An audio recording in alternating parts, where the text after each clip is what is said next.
Alors moi je voulais juste te dire un truc, c'est parce qu'il faut bien être clair, parce que sûrement comme je m'exprimerai, il va y avoir on le verra de suite. J'ai pas d'esprit au départ littéraire, parce que je suis quand même dans une librairie, donc j'ai rien contre les livres, j'en lis beaucoup, mais j'ai pas de, vous voyez, je suis pas un intellectuel, donc je suis toujours un peu intimidé de faire des trucs comme ça. Et voilà, je voulais vous le dire avant, comme ça, voilà, vous me pardonnerez comme ça. Bien, bonsoir à tous. Donc on va démarrer. Je vous remercie d'être venus très nombreux pour un début juillet. C'est bien de pouvoir réunir autant de monde à la librairie. On est très heureux à la librairie Loïc Cacodilla de vous recevoir pour accueillir Philippe Comard et Robert Combas. Robert Combas qu'on a déjà accueilli il y a 2 ans à la galerie Slika. Tu avais pu dialoguer avec Thierry Raspail. C'était au moment de l'exposition à 7 autour de Brassens. Et on est très heureux de te recevoir une nouvelle fois. Cette fois pour dialoguer autour des tatouages académiques que tu présentes à la galerie Henri Chartier dans la rue, au bout de la rue Auguste Comte, près de la place Bellecour, dans laquelle on va vous convier tout à l'heure à l'issue de la rencontre. Et l'idée c'était de lancer un petit peu le catalogue qui a été édité par la galerie Chartier. D'ailleurs je remercie Henri qui spontanément a voulu se rapprocher de la librairie pour organiser cette rencontre, puisqu'Henri, c'est le 2e catalogue que tu produis avec une forme vraiment très soignée. Un graphisme de Philippe Ducas extrêmement sophistiqué, enfin très professionnel, et donc on est très heureux de pouvoir promouvoir aussi ces catalogues à la librairie et de recevoir un de ses auteurs, Philippe Conmar, qui a été professeur à l'école des Beaux-Arts de Paris, qui connaît très bien les questions de rapport au corps, de art et corps, la question de l'anatomie l'a obsédé pendant de nombreuses années. Par ailleurs, il est aussi plasticien, écrivain. On évoquera à la fin de la rencontre quelques romans publiés chez Gallimard. Et donc voilà, on va essayer de se concentrer un petit peu sur les tatouages académiques. Une série ouverte au début des années 90, il y a à peu près 30 ans, qui est toujours en cours. Et peut-être pour commencer, j'aurais aimé savoir pour quelles raisons tu as commencé à travailler sur la question du tatouage à un moment où le tatouage n'était pas du tout aussi répandu qu'aujourd'hui. C'était une pratique plutôt marginale, réservée à certaines catégories de la population, alors qu'aujourd'hui c'est devenu... quasiment personne n'est pas tatoué aujourd'hui. Enfin, j'exagère un peu, mais... Donc peut-être nous expliquer pourquoi tu t'es intéressé à cette pratique. Non, je me suis... Et faut dire que c'est des dessins sur des papiers anciens, oui. sur des dessins anciens d'académie. Mais ça, on va y revenir. Mais d'abord, pourquoi cette question du tatouage dans les années 90 ? Il faut dire que peut-être, au départ, il fallait bien que je donne un titre à ces dessins que j'avais fait. Hein. Mais bon, il y a aussi quand même un fait qui est important. Mais je ne sais pas si c'est un rapport réel, mais je pense, mais pas en tant que... Je ne l'ai pas voulu comme ça. Il y a une revue, moi je ne peux pas vous dire le nom, mais c'est une revue qui fait anglaise, il y a 35 ans, à peu près, ou 30 ans en tout cas. Cette revue anglaise, c'était une revue assez radicale avec des... Je ne me rappelle plus le titre. Souvent des thèmes assez radicaux, des artistes, comment dire, qui faisaient des performances, mais assez durs, hein, pas des trucs... Et il y en avait un, justement, il s'appelait, je sais pas, New Primitive ou un truc comme ça. La couverture, il y avait l'ancienne maîtresse de Bernard Lavilliers qui s'appelait Lisa Lyon, qui était très connue à l'époque et qui était une femme qui faisait de la musculation. Mais pas mal quand même. Et puis elle avait des tatouages. Et le livre, tu l'ouvres, alors là... Ça prend plein la gueule. Et donc j'avais pris plein la gueule parce qu'il y a les tatouages, les scarifications et tout ça. Et c'était les premiers mecs, dont notamment un homme qui est mort, qui avait un groupe assez connu de musique industrielle. Ça veut dire de musique qui fait... C'est du bruit, hein, la musique industrielle. Bon. Il s'appelait Frowing Crystal, un nom comme ça. C'est en anglais alors, bon, mon anglais. Et donc ce groupe qui était vraiment... Alors hyper radical, c'était même pas punk, hein, c'est du bruit. Donc il y avait un mec qui s'appelait P.O. Widge. Et ce mec, peut-être que des gens se rappelaient de lui parce qu'avant de mourir, parce que là à l'époque c'était un mec, donc là il était en plein dans le tatouage. En général c'était le genre de mec qui était en mode un peu radical, mais donc il est en photo avec sa nana de l'époque et ils sont entièrement tatoués des pieds à la tête, à poil en plus. Bon, alors, donc, ouais, il y a pire dans le livre, mais bon, là, ce sont déjà pas mal. Beaucoup d'anneaux dans les couilles et tout ça. Bien que dans le livre, il y a des trucs. Il y a tout. Il y a autant les Yakuza, par exemple.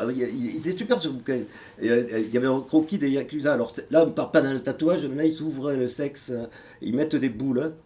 Et donc, ça fait comme une espèce de goniché humain. Enfin, et après, quand ils bandent, donc en gros, il y a plein de. Vous voyez Bon, ouais, par exemple. Mais bon, alors pour le tatouage, c'est quand même le trois quarts de la. Et là, il y a des mecs, c'est le début du tatouage, mais on en est déjà à la fin presque. Parce que à part les mecs, il y a même les mecs évidemment qui se mettent, qui se font des tatouages sur la figure.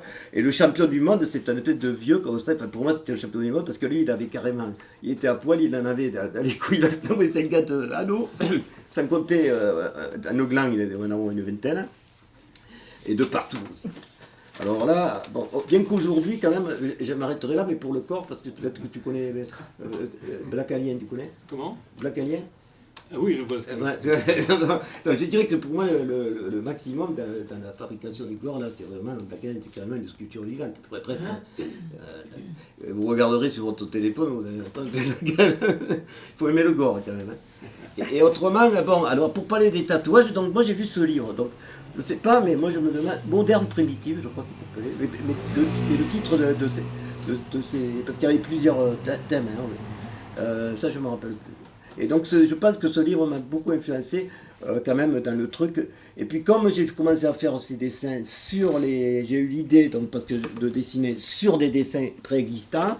Mais au départ c'est des têtes, c'est souvent des portraits. Alors donc ou c'est des portraits qui viennent de dessins évidemment de portraits de gens, ce qui est assez rare. En général c'est plutôt des plâtres. Hein. Et puis aussi... maintenant aussi, dans l'exposition que j'ai fait, c'est des petits formats parce que j'avais une série catastrophique d'ailleurs parce que bon, le mec il en avait une quarantaine, bon, si, non, une centaine. Et là je les ai achetés, mais avant j'avais des amis qui me trouvaient j'avais une banque quoi, de dessins quoi. J'en ai même fait de 2 mètres. Une seule fois j'en ai trouvé de 2 mètres de haut. Mais autrement, en général, c'était plutôt des formats raisins ou plus petits. Donc au début, je faisais quand même des portraits. Donc ces portraits, donc il y a quand même ce côté un peu humoristique aussi. Des fois, on reconnaît les personnages. Alors avant, il y avait par exemple le champion du monde à l'époque, hein, mais maintenant il n'y en a plus. Mais moi, quand j'avais des tonnes de dessins, c'était Buffon par exemple. Buffon, il y en avait beaucoup. Évidemment, Voltaire. Dante, en général, il y a vraiment des trucs qui sont... Puis il y en a plein que je ne connaissais pas aussi, enfin que je ne sais même pas qui c'est. Il y a les Romains, enfin il y a tout un ensemble. Et donc quand je les dessine, des fois on voit qui c'est, puis des fois on ne le voit pas, puis après je les range. Et c'est un peu de jeu, alors en même temps il y a le dessin, il y a le jeu. Alors pourquoi pas le faire le dessin? Est-ce que je sais dessiner ou pas, ça je ne sais rien. Oui, je pourrais le faire, mais je ne vais pas m'emmerder à faire des dessins, du moment que je les sais. Bon, évidemment, si le dessin est trop beau, je ne peux pas. Il y a beaucoup de trucs qui viennent des beaux-arts ou des trucs comme ça, donc qui sont très moyens. Quand plus c'est beau, plus tu n'arrives pas à le faire, parce qu'il ne faut pas que ce soit trop beau non plus, parce qu'autrement tu ne le touches pas le dessin. Mais voilà. Donc, mais en général, au départ, j'ai fait ça, puis après j'ai commencé à attaquer aussi des formats raisins, comme ça, mais des personnages entiers. Et j'avais fait une fameuse exposition à Marseille, à Marseille, non, excusez-moi, à Lyon, qui malheureusement, à cause du sujet, n'a pas eu un gros succès, mais c'est la fameuse exposition que j'avais fait avec, comment il s'appelle Daniel Voyant. Voyant, et puis via Chez Métropolis. le mec de la Maison du Chaos, là, comment il s'appelle Ah oui, oui. Thierry Herman, parce que c'était Thierry Herman, et donc ça s'appelait Les Vieux Dégueulasses. Alors là, j'étais allé un peu loin, là, quand même. Chaque personnage devenait une espèce des obsédés à un niveau... Mais c'était pas vraiment le dessin, parce que le dessin, ils étaient un peu habillés, un peu n'importe comment, c'était un peu ridicule. C'est ce que j'écrivais autour, quand même. Parce que des fois, si tu veux vraiment... Là, c'était vraiment pas... Je voulais pas choquer, mais disons que je voulais essayer d'aller au maximum de qui j'étais dans le côté un peu noir, quoi. Enfin, noir, mais quand même humoristique, parce que c'est rigolo, mais... D'ailleurs, on a eu des problèmes à l'époque, parce que à un moment donné... j'ai pas déraillé, mais bon, il y avait une femme que j'avais fait, enfin, elle ne ressemblait pas à la personne que je voulais vous dire, mais je l'appelais Betty la Rince-Doigt. Et donc, il y a une photographe qui s'appelle Betty la Rince qui a été au courant, et donc elle n'a pas apprécié, elle a cru que c'était pour elle. Mais c'était pas avec le mot Rince, non, c'était Rince-Doigt, comme ça se prononce, ça fait aucun rapport avec. Voilà, moi je vais m'arrêter parce que j'étais parti. Philippe Comard, est-ce que vous pourriez peut-être situer un peu un cadre historique à la question soit de la peinture sur le corps, soit du tatouage dans le lien à la création, à l'histoire de la création? C'est une pratique qui est dans plein de civilisations depuis des centaines, voire des milliers d'années. Déjà, je suis rassuré de voir que Robert Combas, on n'a pas eu droit au 4033 de John Cage, avec un silence... et le corps, mais bon, tu n'as besoin de personne pour parler, on est ravis d'être là, mais tu pourrais parler tout seul. Ceci dit, moi, alors c'est Philippe Ducas qui avait été l'intermédiaire en quelque sorte, et ce qui m'a immédiatement séduit dans cette série, c'est l'idée de tatouer des représentations déjà du corps. C'est-à-dire que Robert donc part de dessins qui existent et il tatoue des dessins. Il ne tatoue pas un corps, il tatoue un dessin. Et quand j'ai vu ça, j'ai immédiatement pensé à Triste Tropique de Lévi-Strauss, puisque Lévi-Strauss, dans les tribus amazoniennes, analyse les tatouages qui sont faits sur les figures que les Amazoniens se font eux-mêmes sur leur visage. Souvent d'ailleurs ce sont les femmes qui tatouent, et ce sont très souvent des motifs assez symétriques et qui reprennent des éléments du visage, mais sans être véritablement non plus des visages, mais qui viennent se plaquer comme ça et se combiner en quelque sorte à la véritable face. Et Lévi-Strauss avait remarqué que dans les huttes dans lesquelles vivaient ces Amazoniens, les motifs décoratifs sur le pourtour de la hutte reprenaient le tatouage. C'est-à-dire qu'en fait, c'est comme si le tatouage avait été la matrice qui avait servi à faire ces éléments décoratifs basés sur un axe de symétrie axiale, et qu'ensuite, en quelque sorte, les artistes amazoniens avaient décollé en quelque sorte le tatouage de leur face pour le mettre en place sur leur hutte. Et donc, repensant à ça, et repensant aussi à un autre texte, celui-là de Proust, dans lequel Proust dit que finalement l'ingéniosité du premier artiste, ça a été de comprendre que le véritable personnage était inutile, que la seule chose qui comptait, c'était son image. Et lui, il lui en parle en tant que romancier, c'est-à-dire que finalement, le génie du romancier ou le génie de l'artiste, c'est de se passer de la chose ayant compris que finalement, la représentation de la chose est suffisante à son existence en nous. Et donc, il y a cette espèce de phénomène de décollage ou de décalage entre le corps et sa représentation.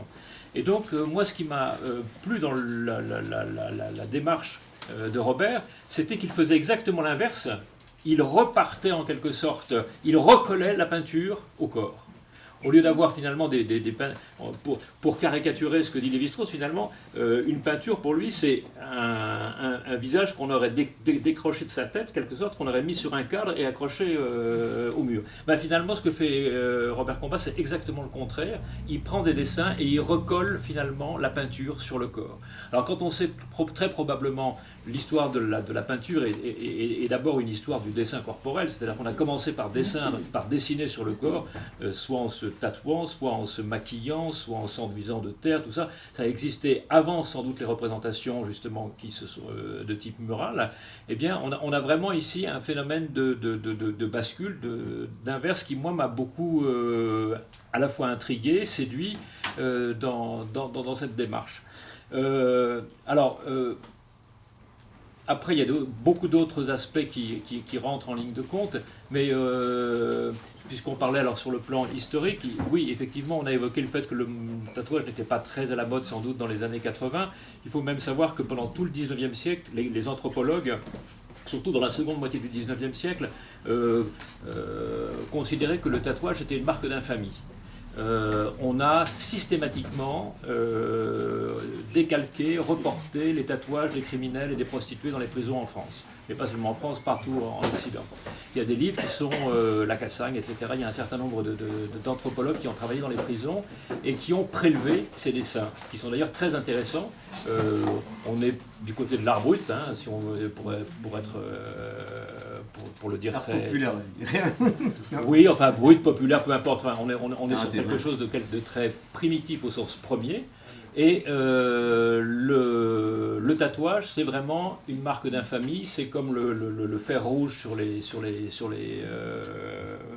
sur les bagnards. C'est comme le coup d'estampille sur le flanc des animaux qu'on amène à l'abattoir. Donc il y a quelque chose le marquage en quelque sorte du corps, le marquage autoritaire du corps, c'est quelque chose qui est considéré comme voilà, c'est une façon de ramener des individus dans des clans, dans des catégories. On peut naturellement penser à la Shoah et au marquage des déportés. Et il y a ce côté très, très trivial, très animal dans le tatouage. On pourrait dire, pour caricaturer, que le tatouage est aux classes sociales marginales, ce que le blason est aux classes sociales les plus élevées. Donc il y a ce partage très marqué, en tout cas, dans la perception au 19e, naturellement en Occident, puisque je ne parle pas ici du tatouage, qui dans de nombreuses civilisations n'était pas du tout considéré, et n'est pas considéré comme une marque d'infamie. Chez les Maoris, tout ça, on sait très bien que le tatouage, au contraire, est une forme de distinction et d'appartenance à une communauté, mais pas du tout de façon négative. Donc ensuite, le tatouage, voilà, effectivement, aujourd'hui, il est peut-être il est redevenu à la mode. Pour quelle raison, j'en sais rien. Enfin, on pourrait débattre de ça. Mais en tout cas, ce qui est intéressant, c'est effectivement le fait que la perception du dessin corporel a beaucoup évolué, et c'est lié à notre culture, à notre façon de percevoir le corps. Qu'est-ce que je peux... Alors, si j'en viens, ça c'est pas une question, c'était plutôt une constatation un peu générale. Oui, la raison pour laquelle... comment t'es venue l'idée du tatouage, finalement, tu viens de le dire. Sinon, après, il y a d'autres aspects dans cette démarche qui, moi, aussi ont retenu mon attention. D'abord, il y a une dimension érotique. Et la première dimension érotique, c'est le fait de marquer un corps. C'est-à-dire de laisser une trace sur un corps. Laisser une trace au sens physique ou au sens graphique, c'est un acte érotique. C'est-à-dire, tout d'un coup, on prend possession du corps de l'autre en le marquant. On peut le marquer avec sa salive, on peut le marquer avec du sperme, on peut le marquer n'importe comment, mais en tout cas, il y a un côté emprise sur le corps. Donc il y a cet aspect, donc, dessiner sur un corps, c'est pas neutre. Et si ça vous est arrivé, moi ça m'est arrivé quelques fois dans ma vie, de devoir tracer, d'écrire sur des corps ou de dessiner sur des corps pour des couturiers, ou pour des revues au Crazy Horse, ou peu importe, ou pour des costumes d'opéra. Et bien le fait d'écrire sur un corps avec un marqueur, tout ça, pour faire des coutures, pour dessiner des assemblages de pièces, c'est pas un acte neutre, on n'est pas sur du papier. Tout d'un coup, on revient à quelque chose qui a une charge érotique forte. Et quand j'ai évoqué le papier, d'ailleurs, le papier lui-même n'est qu'une sorte de substitution de la peau. Hein. D'ailleurs, on parle de vélin, on dessinait sur du parchemin. Le parchemin, c'est de la peau de veau. On enduit des toiles avec de la colle de peau, c'est de la colle de lapin, c'est de la colle faite avec de la peau de lapin. Il y a sur le plan du vocabulaire, on trouve beaucoup d'analogies entre le papier et la peau. Hein. Le papier est une sorte de substitut de la peau. On commence par dessiner et peindre sur de la peau animale, hein, avant de dessiner sur du papier. Donc il y a cette dimension, pour revenir donc érotique. Donc la première chose, c'est la trace que l'on laisse sur un corps. Ça a une dimension érotique. Le second, alors il est plus clair et plus facile à voir sur tes dessins, c'est le fait que la plupart des tatouages que tu fais sont très souvent de la lingerie, des effets de cela, mais en général, je fais non, je fais pas toujours des pas toujours, il y en a beaucoup. Il n'y a pas beaucoup de lingerie là, de cela. Dans la série qui est présentée là, il y en a quand même très minimal. Moi, il y en a au moins une dizaine. En vérité, c'est comme des marques, tu sais, parce qu'en vérité, c'est comme des marques, en vérité. C'est des espèces de traits noirs, ouais. En vérité. Et c'est quelqu'un qui m'a parlé tout à l'heure, là, je sais pas, peut-être Chartier, mais je ne me rappelle plus, sur le fait que... Tu refais de quoi Parler de quoi là? J'ai perdu le fil. Non, on parlait du fait que certains des dessins ou certains des graphismes Ouais, que tu ouais, fais voilà. sur le corps Sur le évoquent fait en tout cas, qu'il y a des gens, en tout cas, qui pensent que c'est vrai que j'ai commencé à faire des débats sur les femmes, moi, parce que quand je dessinais, parce que c'était librement, hein, parce que je ne me posais pas trop de questions, moi. Et donc, parce que ça marquait la cuisse. Parce que j'ai quand même une espèce de...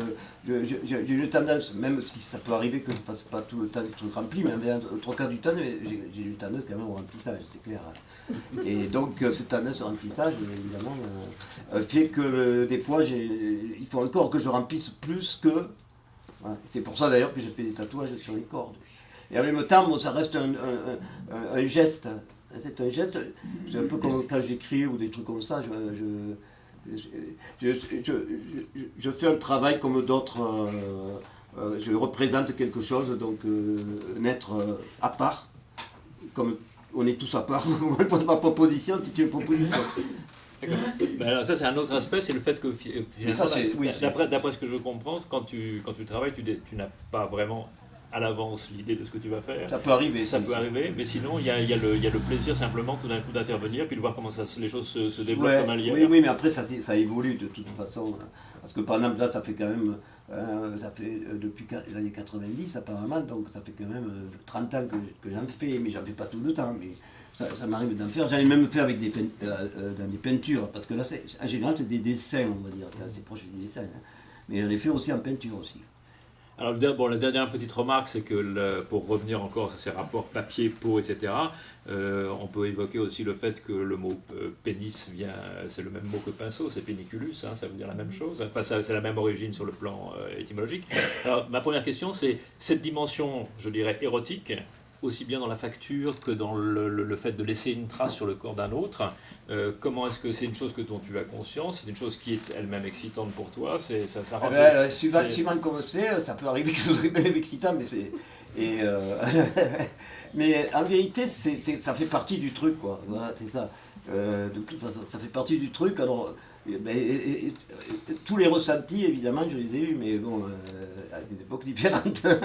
Ça veut dire, ça fait compte que c'est aussi une recherche du ressenti, parce que la peinture, c'est pas la réalité. Même quand on veut faire croire que c'est la réalité, c'est pas la réalité. Et c'est aussi la réalité c'est une proposition d'interprétation d'un artiste, et donc il permet d'enrichir tout ça, enfin, je crois. Hein. Et donc, pour le corps, attention, alors le corps, moi c'est tout un truc, parce que j'ai toujours fait des personnages, alors ils sont souvent caricaturés, je parle pas de cela, hein, mais en général dans ma peinture, mais aussi ça m'est arrivé aussi d'avoir de faire de la peinture d'après un modèle aussi, parce que là c'est très différent, parce que la peinture d'après un modèle, c'était pas facile pour moi d'ailleurs. C'est très différent, parce que tu as quelqu'un devant, et puis moi je peins très différemment s'il y a quelqu'un alors évidemment je préfère peindre des femmes, parce que moi j'ai jamais peint de modèle homme, parce que mais j'aimerais bien, mais bon, pour le moment j'y suis pas arrivé encore. Enfin, je peins des hommes, par exemple en dessin, mais les peindre en modèle, non, pour le moment je n'ai pas fait beaucoup. Hein. Bon, ça c'est, donc il y a un rapport érotique quand même, et tout ça, mais de notre culture, donc et après aussi il y a des choses qui font qu'on est un peu, comment dire, on est accro par des ressentis, par plein de choses, et donc on essaie de les sortir en peinture, parce que dans la réalité ça serait compliqué. C'est pareil que quand je fais un mec qui se fait tirer dessus. Si je faisais un vrai, il y aurait des problèmes, il y aurait plus de problèmes. Donc c'est des gestes qu'on fait qui sont quelque part un peu intellectuels, quoi, je dirais. Et alors du coup, puisque c'est une série que tu as commencé il y a 30 ans, presque 40 ans même, tu es, je ne sais pas comment dire, tu es conscient que, parce qu'il y a des moments où tu en fais, et il y a des moments où tu n'en fais pas. Et est-ce que les moments il y a des éléments déclencheurs, ou est-ce que c'est il y a des éléments déclencheurs. En général, c'est les dessins eux-mêmes, parce que des fois je suis fatigué, j'avais soi-disant une banque d'images, mais il y a des bons et des mauvais, et puis après il y en a qui sont cassés, il y en a qui sont déchirés, il y en a qui sont vraiment pas beaux, donc s'ils sont vraiment nuls, il y en a qui, il n'y a presque rien. L'objet, avant de travailler l'objet, il y a tout un travail qui est là-dedans, qui se fait là-dedans. Oui. Alors d'ailleurs, on n'a pas, pour revenir puisque tu as parlé de la fascination que tu avais eue pour ce livre de tatouage, mais par contre le moment où tu as, je ne sais pas, acheté, je ne sais pas où est-ce que tu as acheté ces dessins. Alors moi au début, j'avais un ami à moi qui était brocanteur, un artiste, Ouais. qui est mort aujourd'hui, qui s'appelait Jean Nathalie, et donc c'était un artiste. Et donc il était brocanteur, en général il gagnait plutôt sa vie comme ça. Donc quand je l'ai connu, il était graveur à Paris. Et donc il m'a trouvé, c'est lui qui me trouvait les académiques, parce qu'il allait toute sa vie, ce type-là, il est allé au puce à 6h du matin, tu vois, parce que pour acheter, revendre et tout Mais ça. c'est toi qui lui as demandé de te fournir en académie, ça, je me rappelle. ou est-ce que c'est des académies que tu as achetées, puis tu t'es dit qu'est-ce que j'en fais? Alors, un jour j'ai eu l'idée de faire ça, mais alors je ne me rappelle plus très bien quand. Mais quand j'ai eu l'idée, je me suis plus arrêté. Mais après, il faut les faire évoluer aussi, ces académies. Dans le sens de faire évoluer, dans le sens du nouveau. C'est pour ça qu'à un moment donné, j'ai fait des tableaux aussi, mais là, j'en fais plus en ce moment, où il y avait des dessins qui étaient collés, mais il y avait des fonds qui étaient souvent avec de peinture irisée. Alors il y avait tout un travail qui jouait sur la lumière et tout ça. Pas sur le dessin, mais entre le dessin et le fond, tout ça. Mais là, j'ai pas d'exemple. Mais là, je continue les académiques de temps à temps. Pas tout le temps, parce que c'est pas. Mais c'est vrai qu'il peut y avoir aussi le fait, une série de dessins, par exemple, académiques, qui va me mettre. Aujourd'hui, en ce moment, j'en ai pas trop. Donc là, j'ai acheté cette série qui était immonde, il faut dire, au point de vue dessin, qualité dessin, c'était nul. Mais les petits, là. Il fallait voir le truc. Hein. C'était, on va dire, l'équivalent de genre 7/20, tu vois, je dirais un autre.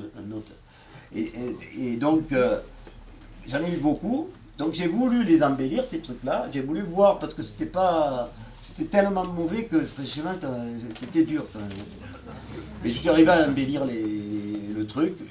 Et puis je me suis plus arrêté. J'en ai fait, je dois en avoir fait à peu près une centaine. Enfin tout, et puis après j'ai arrêté. De toute façon, il y a Ça, c'est un petit morceau, ça. Ouais. Attention.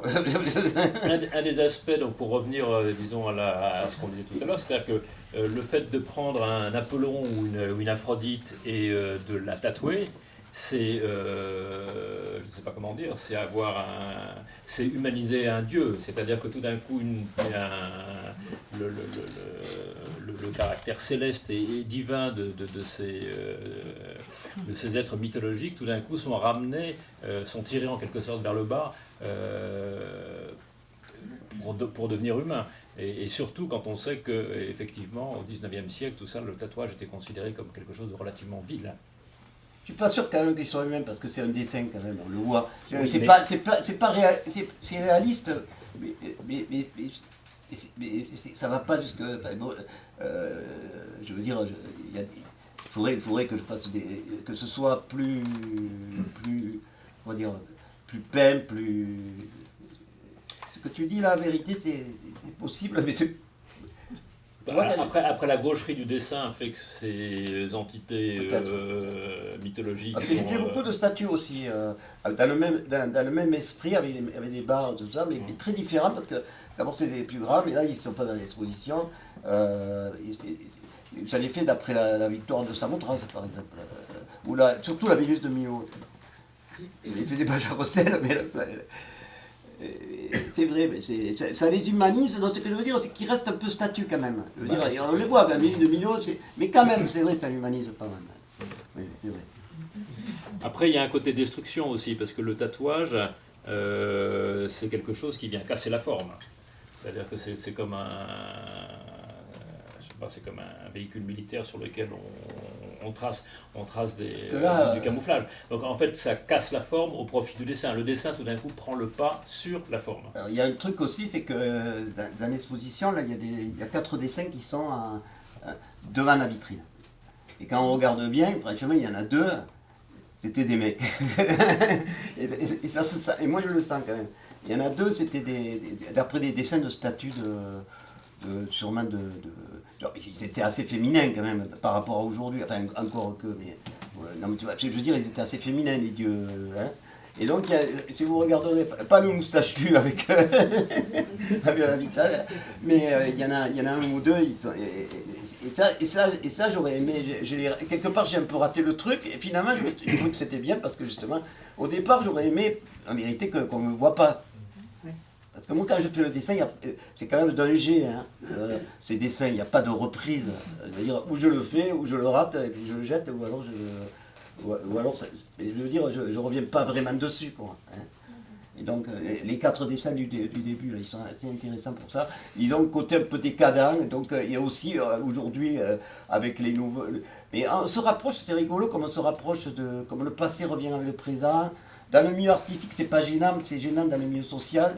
Un peu comme au cirque, je veux dire, par exemple, je veux dire des mecs qui ressemblent à des filles, ou le contraire, aujourd'hui, je veux dire, on a plein de dames, hein, en plus. Mais ça, et donc, bon, moi ça me dérange pas, mais c'est vrai que bon, ça peut déranger peut-être les gens, je sais pas, je sais pas, j'ai pas d'avis sur la question là, tu vois, LGBTQ, tu vois. C'est un peu la même chose, et si, enfin, quelque part, quand je fais des tableaux là, il y en a deux, on se demande, on s'est dit merde, c'est quoi? C'est deux mecs qui se sont fait opérer là. De toute façon, le fait d'intervenir sur le corps, c'est une façon de passer de l'état de nature à l'état de culture. Hein. C'est une façon de transformer de se transformer pour devenir soi-même une œuvre. Donc, on est dans la même démarche. D'ailleurs, il y a une chose aussi, et pour revenir à ce que... Excusez-moi, je te coupe. Oui, mais quand même, je travaille sur le gris. Alors le gris, le truc qui est le plus abstrait, on va dire, dans ces dessins, c'est le gris. Parce que le gris, moi, c'est pas moi qui le fais, mais en vérité, je le vois bien, parce qu'il y a des coups de crayon, et quand on regarde bien, suivant les dessins, alors après j'en ai arrangé certains hein, aussi, non, mais je veux dire, tu vois, les grains et tout ça, il y a plein de grains et tout. Alors là, je sais pas si c'est un rapport, on peut le rapprocher du corps lui-même, mais c'est assez intéressant aussi ça, pour les cheveux ou tout ça. Il faut que je me serve du dessin et que j'arrive à faire ressortir ce gris que j'ai pas fait moi-même, mais qui sont souvent des graphismes. Des fois c'est des traits, des fois évidemment il y a plein de choses différentes. Quoi. Oui, mais de toute façon, le dessin joue sur le mélange entre ton intervention et ce qui existe. C'est pour ça que je me demande si je ne suis pas quelque part il y a une telle posture. Mais après, oui, on dit que c'est de l'art contemporain comme ça. Mais... alors pour parler d'imposture, il y avait une autre chose auquel j'avais pensé.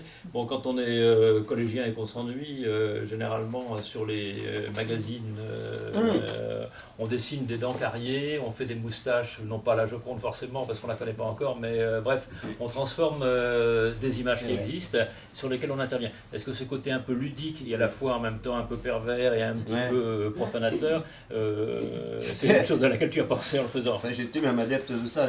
T'étais un adepte des dents carriées, des moustaches. Non, mais j'ai même fait à une époque, j'étais complètement déliré. J'étais enfermé chez moi, je faisais beaucoup de dessins, mais surtout sur des photos et tout ça. Mais comme si j'allais faire une œuvre d'art d'une photo de cul, tu vois. Évidemment, non, parce que quand même, il y avait la prétention de faire quand même de l'art, mais le 3/4 du temps, j'étais raté, donc... Ah oui, donc il y a eu cette phase avant, donc, qui a été véritable. Parce que si tu prenais déjà des photos de lui sur les... Non, moi je ne faisais pas de photos. Non, si tu prenais...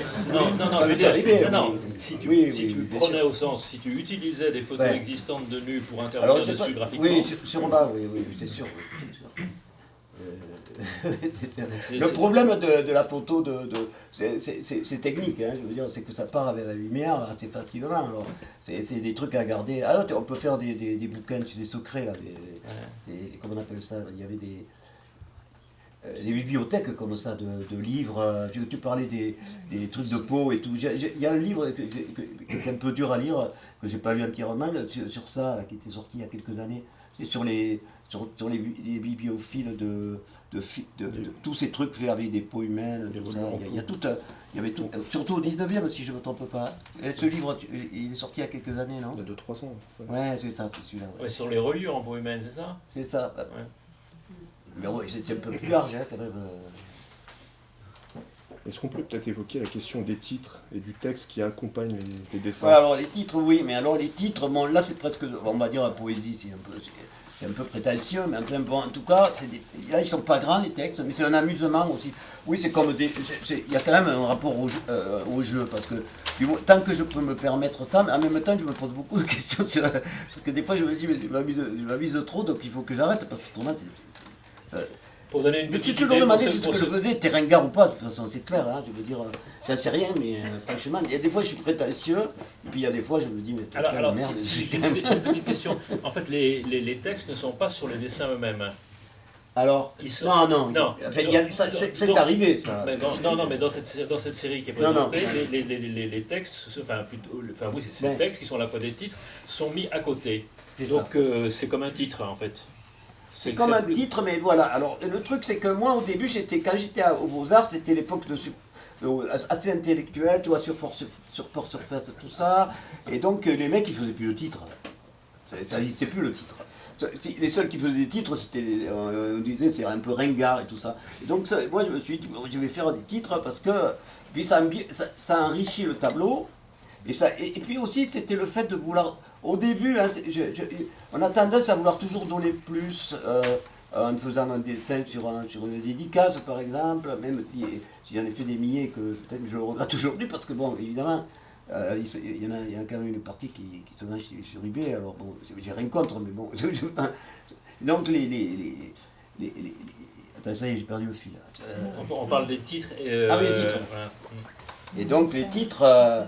Au départ, je voulais je donnais un plus, et puis j'avais une envie d'écrire des trucs parce qu'il y avait des trucs d'écrire, mais j'avais pas envie d'écrire en roman, de toute façon je n'étais pas capable. Pour donner quand même une petite, je vais en donner 3 ou 4 petites pour ceux qui n'auraient pas encore vu l'exposition. Par exemple, un titre, supporter le mal aux dents entouré de maquereaux au teint blanc. On voit une fille.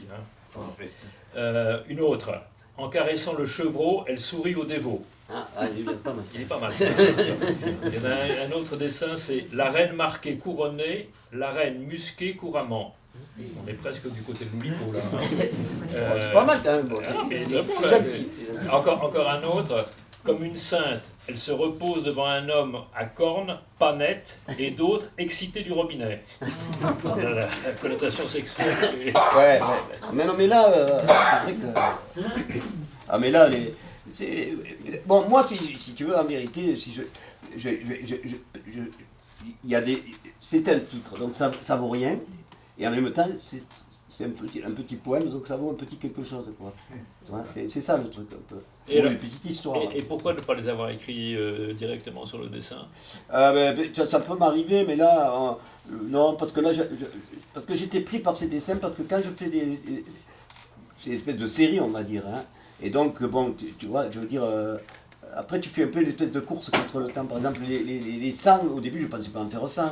Mais bon, je suis allé, après tu te laisses aller, ça devient, c'est pareil pour les tableaux, hein, à des moments, ça devient une espèce de répétition, et puis tu ne penses pas à autre chose que faire ton truc, et après tu vois à la fin.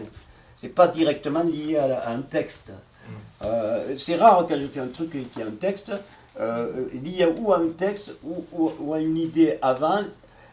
C'est pas rare, mais par exemple, moi j'ai quand même fait des trucs, grâce à Yvon Lambert, j'ai fait des expositions entières sur la guerre de Troie, ou sur la guerre de Troie, et aussi d'autres, les Saints aussi, mais bon, la guerre de Troie surtout qui est un texte, quand même. Donc il y a toute une histoire avec ça. C'est que j'ai acheté un bouquin pour faire mais c'est pas impossible, mais j'en pouvais plus, donc en vérité, de le lire, parce que le problème c'est qu'il y avait des références, mais par exemple, comme je le racontais tout à l'heure je ne me rappelle plus qui, par exemple, Iphigénie, par exemple, la guerre de Troie. Bon, avant qu'ils passent la mer, ils font croire, en gros, que pour la tuer, que Achille va se marier avec elle. Enfin, et pourquoi je dis ça? Excusez-moi, des fois je perds le fil. Bon, bref. Parlez de quoi? Non, parce que les titres. Oui, Voilà. le fait Alors là, j'ai fait des grands titres qui étaient une reprise assez humoristique, évidemment, des textes de la guerre de Troie sur mon tableau, qui était assez important. Alors que là, bon, là, ça reste très titre, très court. Et comme je le dis, bon, en fin de compte, il y a un côté poétique, et puis il y a un côté aussi, ah ben, si c'est un titre, si ça vaut rien, bon, si c'est un titre, voilà, c'est pas grave, c'est un titre, quoi. Hein. Parce que, bon, il n'y a pas de prétention littéraire au départ, mais, bon, mais comme j'en ai écrit beaucoup quand même, bon, voilà, je me retrouve quand même... à un moment donné, je pensais faire de la poésie, mais pas au sens classique du terme, quand même. Non, ce que je veux dire, c'est que c'est arrivé, pendant en ce moment, il y a un texte, parce que je lisais un truc un livre sur les romantiques. Et c'est rare que j'ai des trucs comme ça.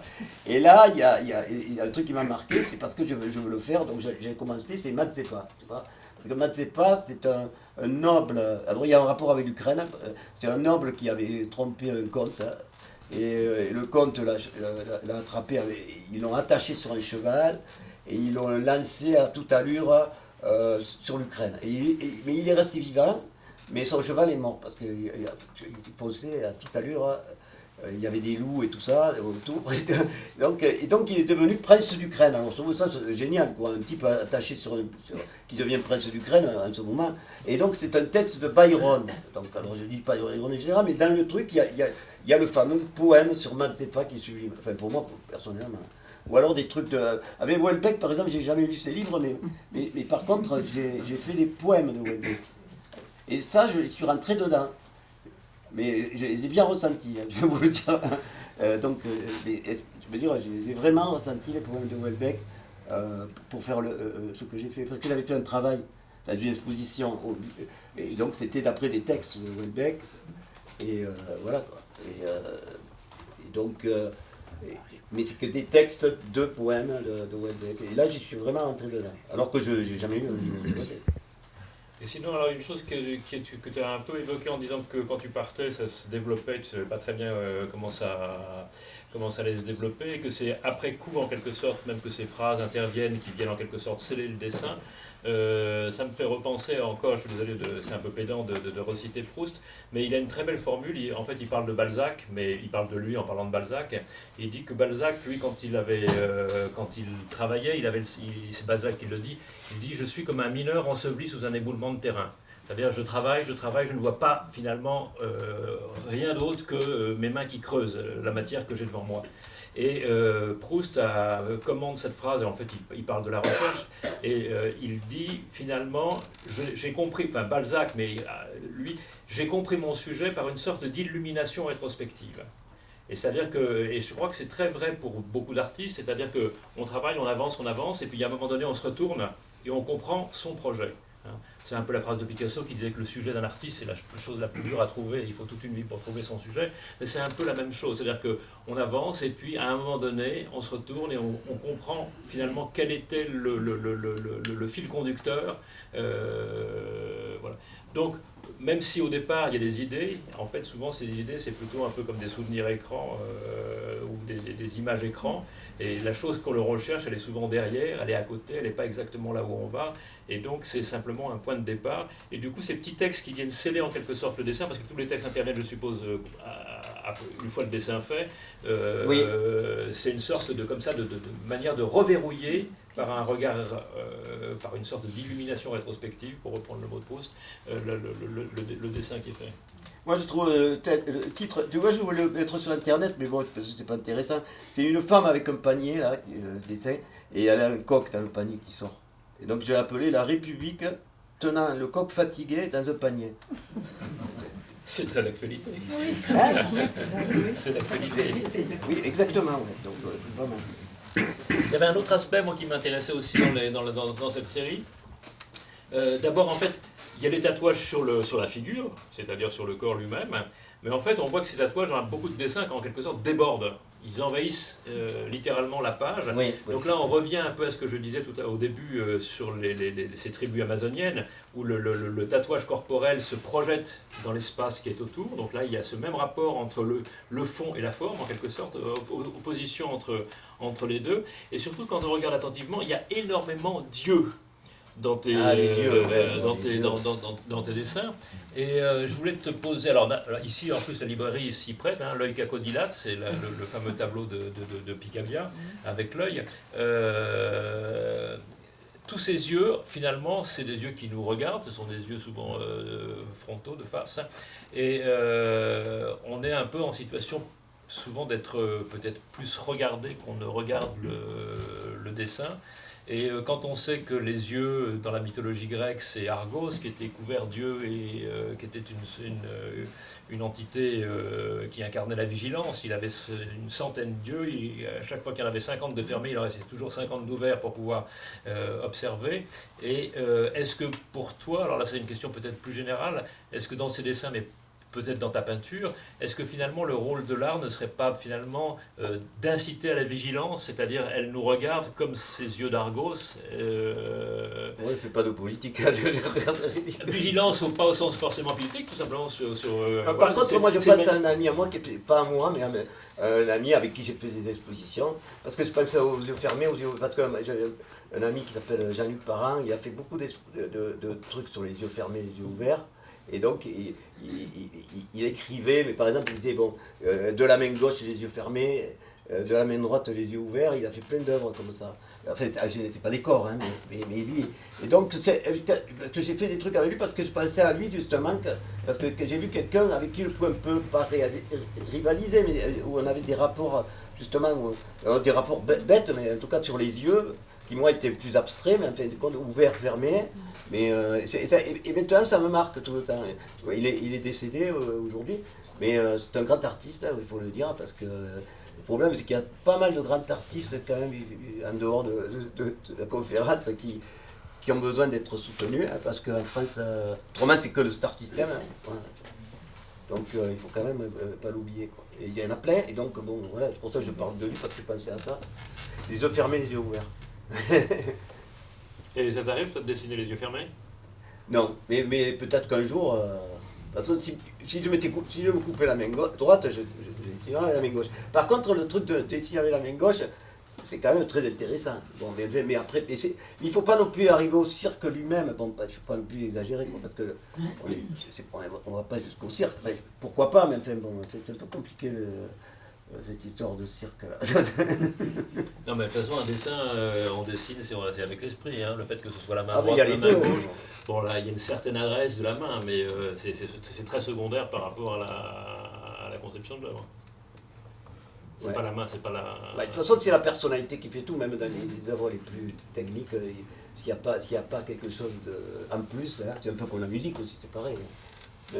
La musique classique, quand même, et tout ça, il faut quand même on en sent plus que d'autres. En peinture, c'est un peu plus large maintenant, parce qu'il y a une liberté de ton et tout ça, qui ont fait que des types comme moi ont pu faire de la peinture. Je veux dire, de la liberté de. Avant, il y avait un classicisme, tu vois, il y avait 2 ou 3 trucs, et puis voilà, maintenant.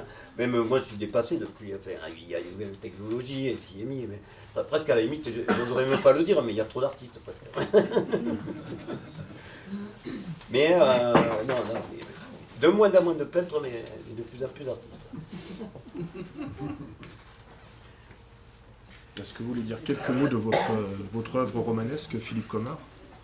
Alors, À la fois, vous avez beaucoup travaillé sur, on avait dit, sur le corps, l'anatomie. Il y avait figure du corps, par exemple. en tant que commissaire d'exposition, en tant que commissaire j'ai fait ou participé à beaucoup d'expositions qui ont traité Mais du ces corps humain. thématiques, vous les avez aussi déclinées sous des formes Voilà. Après, voilà. fictionnelles. Comment? Vous les avez déclinées aussi sous une forme fictionnelle. Ces Alors thématiques. après j'ai aussi j'écris aussi des romans. Alors je peux vous dire un mot de mon dernier roman, puisque comme ça je vais faire ma publicité. Ça s'appelle Langue d'or, c'est publié chez Gallimard. Je vais vous donner en 3 mots le sujet. Vous voyez, ça n'a pas directement de rapport avec les dessins de Robert, mais quand même. Dans un monde en ruine, les humains retournés à l'état sauvage vivent en meute et cherchent de quoi survivre parmi la boue et les débris. Surtout, devenus mutiques, ils ne communiquent plus que par des éructations. Quelques-uns, très rares, ayant découvert des livres dans les décombres d'une bibliothèque, s'efforcent d'apprendre la langue française et d'en perpétuer l'usage. Fifi, le héros du roman, est l'un d'eux. Un jour, il enlève une enfant et la séquestre dans une cave. Son projet, lui apprendre à parler, à lire et à écrire. Donc voilà, c'est une fiction ou une dystopie pour parler avec le langage moderne.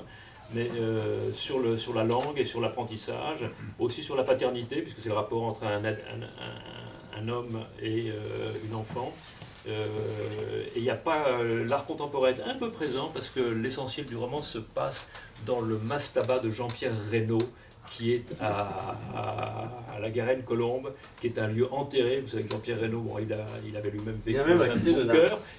Et alors là, il a habité. Par contre, sa femme, je crois qu'elle a commencé à angoisser un peu parce que c'était elle. Mais il y a eu plusieurs, parce qu'il a vécu d'abord dans un bunker et ensuite il a, Oui, fait le creuser, bunker, ouais, il a fait creuser ce mastaba en sous-sol. Et comme c'était chez lui, c'était un peu cette obsession de la survie. Comment est-ce qu'on peut survivre dans un monde qui serait dévasté ou qui pourrait être annihilé. Voilà, donc une grande partie du roman se passe en tout cas dans ce lieu. Voilà, quoi d'autre. Et sinon, j'ai une pratique de dessin aussi. Je ne sais pas si vous avez le petit livre de l'atelier contemporain. On l'a plus. Non, on l'a plus. Bon, bref. Il va revenir. Et voilà, en tout cas, le va-et-vient entre la réflexion et le dessin constitue une de mes sources d'intérêt principales. Merci beaucoup.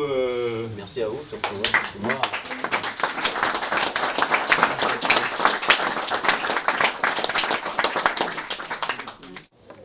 Parce que là, j'ai pas vu, ça va pas durer.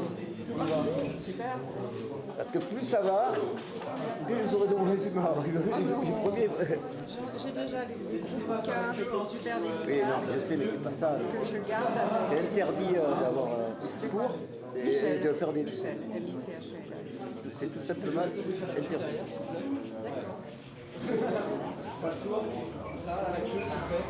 Non mais il y en a plus de trucs dedans.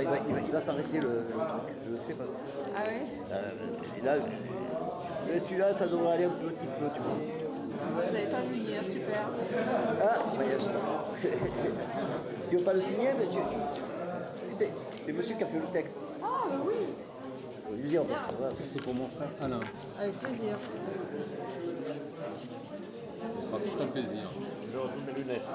Moi, je te ferai dédicacer l'autre une autre fois, d'accord? Si tu veux, enfin bon, si tu veux t'en dédicacer un, puis après bon, tu vois, parce qu'ici, je vais pas faire de. Je vais voir avec mon Michel. Oui, donc simplement, normalement, je ne peux pas ça. Normalement, je n'ai pas le droit parce que autrement, je ne regarderai pas. Autrement. Tu vois? Il sera enchanté. Merci beaucoup. Merci. Tu connais son travail? Ah bon? Non, mais on ne sait jamais. À la Pour Pascal Masculin. Merci beaucoup. Merci. Oh. Pascal. J'ai plus de feutre là, je sens qu'il va. Comment vas-tu? Je sais que tu es lyonnais. Ça n'a pas duré longtemps. Bon. Vas-y. Tu veux pas regarder pour ton feutre, excusez-moi, ton feutre postal, tu vois, parce que j'ai peur que. Encore. Ça, c'est pour moi, pour Isabelle. Isabelle.